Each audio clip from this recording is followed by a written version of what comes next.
are taking what the land will give us, and nothing more. We're not trying to push anything out of it. We're just trying to get what we can and get what comes naturally with the land and work with that to the best of our ability.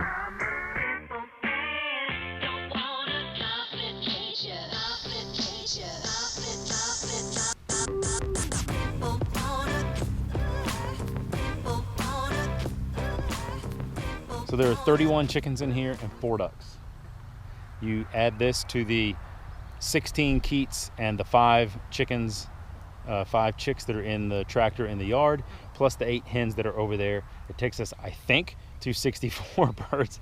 I'm not doing that math. I am remembering the numbers that we've already done previously, and -1 because we had a little death. But so there's a bunch of birds out here. What's up, Mr. Polish Rooster? Now to the arguably the cutest animals we've got. We got 19 bunnies now. Got all these little guys. There's 3 mamas up there and I think 9 babies. Hi there. Drinking a little bit of water, but these are a little bit of a mix, but mostly the American chinchilla. That's the big gray one, along with some New Zealand. The thing is, we bought this entire flock brood. I don't know. What do you call these things? Seriously, what do you call a bunch of rabbits? Is it a clutch? I don't know. I'm not sure. Got 20 of them, but most of them are bucks. There's like 7 bucks, so we're going to thin a bunch of those down. So we have our breeding stock of these 3 does, plus at least 1 buck. But we got to work on which one we want to keep and all that kind of good stuff. Much more to follow. But this very nice lady was getting rid of her entire operation, and we bought it all. We took it all. For a very good price, and we got a whole lot of stuff going on, but I gotta show you the big fella. He's the prize. Big Simon back there. Hey, big guy. You big rabbit. What we have enjoyed have been these black raspberries. I hope you can see all of those. This is just a little tiny piece. We have gotten pounds, sometimes 2 pounds at a time of black raspberries, and the blackberries are starting to come in, but I don't have any right immediately around me, but they're not quite there yet. And we already went through our mulberries, which we discovered that we had like 5 mulberry trees, and some of them just dumped out a lot of mulberries this year, and it was absolutely awesome to come down here and pick black raspberries and mulberries. And the black raspberries my wife made into a frozen yogurt. That's special stuff right there. So thanks be to God that we have all this going on right here in our backyard. So the black raspberries, I say, are really coming to an end. You can see that they are some pretty nice sizes, just for some wild versions that are just growing everywhere on the edges of the woods. And you can tell it's a raspberry because it's got that little cup inside of there. The blackberries don't have that deep cup, so this is a black raspberry. Also, the little ballies, as my kids like to call them, are a little bit smaller on these and a little bit larger on the blackberries. And when they come in, we'll be sure to grab a couple, and hopefully we'll still have some in season and be able to show you the difference. Okay, right here is our feed hut. I don't know, we'd call it feed shed, just whatever. It's where we got our feed. Just a couple cattle panels with a tarp on top of it. Got old pallets down there, threw some wood chips in there so it's not quite so muddy and we don't tear it up when it's raining. But it keeps the feed nice and dry. We have all of our bins down in here. We'll go into our feed in a different video at a different time. But for the most part, we have mix all of our own food here because everybody eats the same thing, and everybody eats things that we are willing to eat, because I don't want to feed my animals anything that I can't pronounce and I don't know what's in it. So because I want to eat them later on, that's just the way it works. So our hut here has worked really well in the rain. It's worked really well in the wind, and it's held up very, very nicely. It's kind of wedged in between. On one side, I just have some metal stobs or rebar banged in there. On the other side, I got old fence posts. Next up, got some squash planted in between 2 fence posts on an old fence row. Cool, huh? So here's our compost pile. On the left side, that's where we add our new stuff, and on the right side is where we threw all the old stuff. And look at all this volunteer squash, pumpkin, I don't know, bunch of stuff. But we didn't plant it. There's a whole bunch of it coming up. Same a little bit on this side. But how cool is that? Because if this turns into squash and pumpkins and things like that, one, we will eat it. But the other thing is, the pigs are right there. Talk about easy access. Just go from here to there, carrying them nice fresh squash or pumpkins or whatever it is. So here's some of what we have going on in the garden. We got a little bit, we got carrots and beets and kale and bok choy and Swiss chard and some lettuce. In the back we got beans and tomatoes and peppers, and over here we got some parsley, some peppers, some tomatoes, some basil, and some things that are real small growing in there. Back there, what's left of our lettuce stuff. So we've had a lot of green stuff from this garden, and we've planted some more things in those spaces where we've already harvested, but that's just a little bit of the stuff we got going on when it comes to growing more over here. We did a mound type system in here in that I didn't want to just lay off the garden soil that we got brought in. I didn't want to just lay it over in one big thick layer. I wanted to be able to walk in between it and not compact it and waste that soil. So we just mounded it up into these little runs here. And you can see on that side we've got a little bit of squash, but a lot of tomatoes. Lots of tomatoes, all kinds of different varieties. We're going to see what we like, what does well. Got some broccoli over on this side, a little bit more Swiss chard and a whole bunch of cabbage. Just a little bit. Well, one of the latest additions, I can't even say latest anymore, are our guinea hens, our keats. That's those little fellas way back over there. And then we put a bunch of chicks in there with them. So we got some Isa Browns, a couple of the Jersey Giants, and an Easter egg or Americana, whatever you want to call it over there. We actually, we had an Americana the other day get trampled. We don't know what happened. It just came out in the morning. It was smushed flat. Only the second death we've had on the farm. So that was, and both baby chicks. And the first one was 3 days, and this one was a little bit of a surprise. No previous indicators. It was not a cold night. Don't know what happened.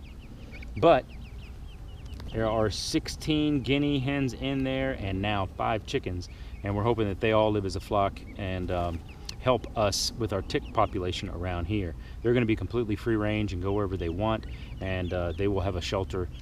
Will have a shelter. They don't have it yet.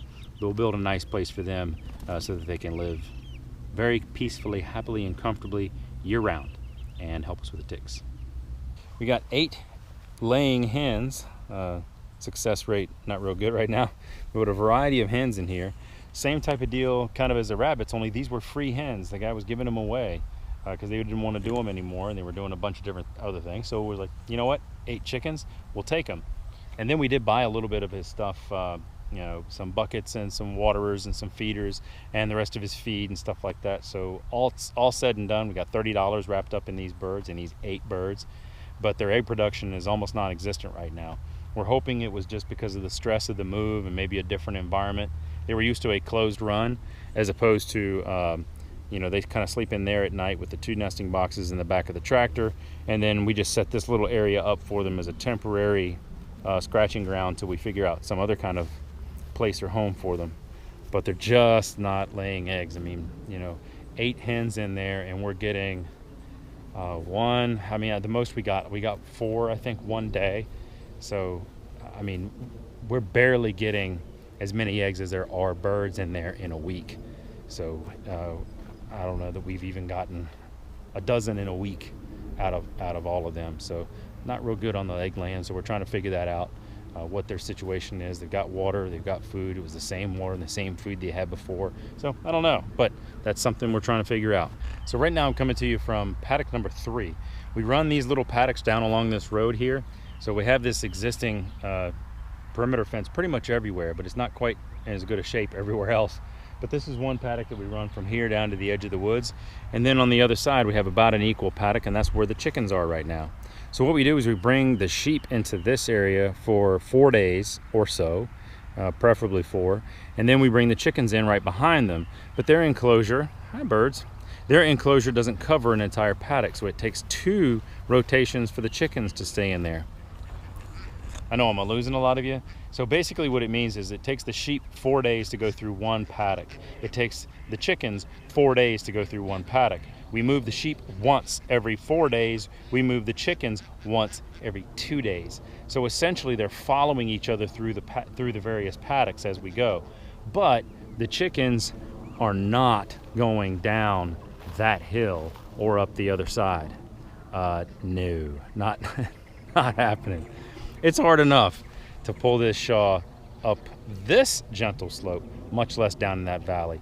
We have about 100-foot elevation difference between the mailbox down by the road and the house. So we're anywhere between a 50 to 75-foot little hill or cliff. And that's pretty intense to pull that big chickshaw with 30-some birds in there up a hill. We don't do that very often. But what we do is we move that shaw every day. Every day we move it inside the enclosure. So it'll start on the far side. Hey there. So it'll start on the far side, and then the next day we'll come out and we'll move it more toward the center. So tomorrow we move them into the new area, which is what I'm standing in right now, and then they'll go to this next little half area. And by that time, I'm hoping that the sheep are going to be coming up because they're currently all the way over there on that other pasture along that other hill. I'll show you those in a second. And then the sheep are going to come back, rotate up to this pasture, and then start back over at 1. And then it's 1, 2, 3, 4 that I'm standing in. And then 5, 6, 7, 3 more paddocks on the other side until we come back down over here. So the idea is we rotate everybody through. If you do that math, it's 3 weeks by the time they come back around to the start. And we're building it around that model with the idea that we can speed it up or slow it down as we need to based on the conditions. Because it's been very dry lately, so we may have to shorten that time frame in some areas, and we may have to extend it in others. Because certain areas where it's growing really well, where it's staying cool and kind of moist, the grasses are growing better and things are looking better. But up here, where it's just kind of hot and dry and out in the open, the grass isn't really recovering quite as well. And plus, I think we left them too long here the last time, and they really ate it down. But that's kind of the rotation in a nutshell. Ready to change it at any minute, but everything is transitional. We have a 3-wire perimeter fence that goes all the way around back to over in the way in that corner, and then we just kind of use that as an electrical line and then plug in either the sheep paddock or the chicken paddock to it. And right now I just have a single wire running about halfway down between these two paddocks to give me power to this, kind of like running an extension cord, but it's a cheap and easy and very light extension cord. Hey birds. So because it's so open right here, there's a lot of shade. It gets really hot and we need to provide some shade for the sheep. I put this structure together out of a bunch of different pallets. It's really 2 different ones, and what I do is I rotate this up and over just because they will absolutely devastate the area. They will urinate and defecate and do all the things that they would normally do, but it's pretty intense in one area. And we're looking back through the pastures where they've been, it's just been too much nitrogen content or too much stuff, and it's burned out in those spots, and it's still yellow and it's still dead. So I want to be able to move their shade and move their shelter so it doesn't do that. These are very easy for me to just grab and flip. I can flip them over by hand. It's easy to pick them up with the tractor and move them over to the other side if I need to. But in the other paddocks, once they get past the 3rd one here, there's shade everywhere they go. So they've got shade trees and shade and all kinds of different things that are naturally there. But in these first couple, they don't have any shade, so we got to build it. I've got some other ideas and some things we're going to try out here very soon to see if the shade will work. But shade's definitely a problem out here. Not for the chickens. They've got the shawl. They can get under that and they do just fine. But the sheep, they get hot. They're wearing wool sweaters. So over here, this is the other perimeter fence. Right now, we're leaving this 3-wire up, but we can easily connect. I got to get a little gate handle that goes from here to there. But right now, this is how I get in and out. And we just run a single wire back up and along. And the only reason that's there is that allows us to be able to plug in to either side. I can plug this constant hot wire that runs all the way down, up and over there, into this one, so it runs all the way back around and up back to paddock 1. So we have power coming from both sides, or like it is now, I can just turn it off. But once they've moved into those pastures down below, we're going to use this as the wall of a corridor, because we're going to bring them back from the other side through here. I mean, this is where I bring the tractor and stuff like that, but we're going to bring them back up to these upper pastures through this little corridor. So I don't care if they stay a day or two down into this little valley area. I'm going to run a temporary fence down the side to keep them out of the woods and keep them from going too far in there. But we're going to move them back nice and slow and let them move at their pace, and paying attention to the one ear tag sheep that we have, because where she goes, everybody goes. And that's going to lead us right back up. There's our first paddock, is just up at the top of that hill at that cedar tree on the other side. So this is the plan. We will see how it works. So now I'm standing in between two paddocks looking up the hill. This paddock, it's been a week since they've been there, and then they moved over, here's a dividing line for that one, into this paddock. And if you could have seen, I wish I had, we haven't had the time to do the video, and I apologize, but if you could have seen how thick and grown up it was underneath these trees right here, they did an absolutely amazing job. But now they're up there on the other side of this hill. So let's go to them. And because we didn't do anything with this pasture whatsoever since we got here, it's completely grown up, and it is, I mean, untouched, except for I think I may have mowed it one time last summer. But this was on purpose. We wanted to let it grow and see what we had, track what was underneath the existing grass, and see what was going to come up throughout the various seasons. And believe it or not, this looked like that just a few days ago. And this is I mean, they've really trampled it down. So there's a lot for them to do up here, and I can kind of see that they're leaving some stuff alone and they're really attacking others. But they're up in there somewhere. I think they're underneath those trees over there. We'll go take a look. But being on this side of the pasture creates definitely a challenge of getting down this hill and up the other one. I have to bring water to them right now, so I load up 5-gallon buckets in the tractor and bring it up to that water bucket that's the trough that's up there. Not ideal. It's so steep on that side that I have to back down the hill, otherwise I'd just tip right over. I'd never be able to come down the hill safely. But few challenges, but we're working on them. So right now on that far side, we have how we connect these different paddocks. This is the old paddock that's right here, so we're connecting to the old paddock right here, so it jumps from this fence to this fence. So if I want to disconnect this entire paddock, all I have to do is take off that alligator clip. Now that means that this one is still hot, because way back over there in the corner there's another alligator clip that connects my constant fence over there to this fence right here. All right, mystery solved. 10 sheep under there somewhere. 1, 2, 3, 4, 5, 6, 7, 8, 9. Where's the black lamb? Oh, I see it now. 10. I don't blame you. It's nice under there. So these are Katahdin sheep, and they shed their wool. As you can see here, they shed it anywhere and all over the place.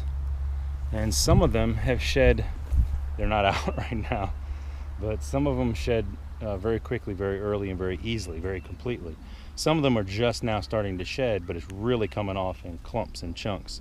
So everything else is, they're looking real good. But I'm going to gather some of this wool, this hair, and what we're doing is we're collecting it all, and we're going to make a nice blanket / bed for the dog, for him this winter. So why waste it? Now that is the biggest chunk of hair that we've been able to find from any of our sheep at one time as they shed. I'm hoping that there's 2 sheep that are shedding really heavily right now. One we call Big Mama, just because she's very long and large and much taller than the rest of them. And then there's one that we call Scraggles, because she has a lot of matted up hair and she's not she hadn't been losing. It just looked like it would be really hard. So maybe she's just coming off in chunks. I can't get a good look at them right now because they're under that tree, and I don't want to bother them. They look very peaceful and rested, so I'm gonna leave them there. But man, this is a big chunk of hair, and I already have in my pocket twice this much that I'm gonna be able to take back. So Asher, the dog, will appreciate that this winter when he's nice and warm, laying on a wool blanket. So this is by far the biggest paddock that we have, but I'm designing this one, or I'm intending this one to be here as our winter pasture. So we're gonna leave this. We may bring them back one more time, maybe not, because I want to leave something up here for them to eat as we transition into the cooler months and into the winter, just to reduce the amount of hay that we have to feed our sheep. We'll see how that works. I don't know. I may take another area up on the other side of the farm and may designate that as the winter grazing area. Maybe that area where there's very little shade, because then the sun will feel really good to them. I'm not sure yet. We're just going to play it by ear, because they haven't been all the way around the pasture once yet. So everywhere they go next will only be the second time they've been there. Oh, and that's my neighbor's car.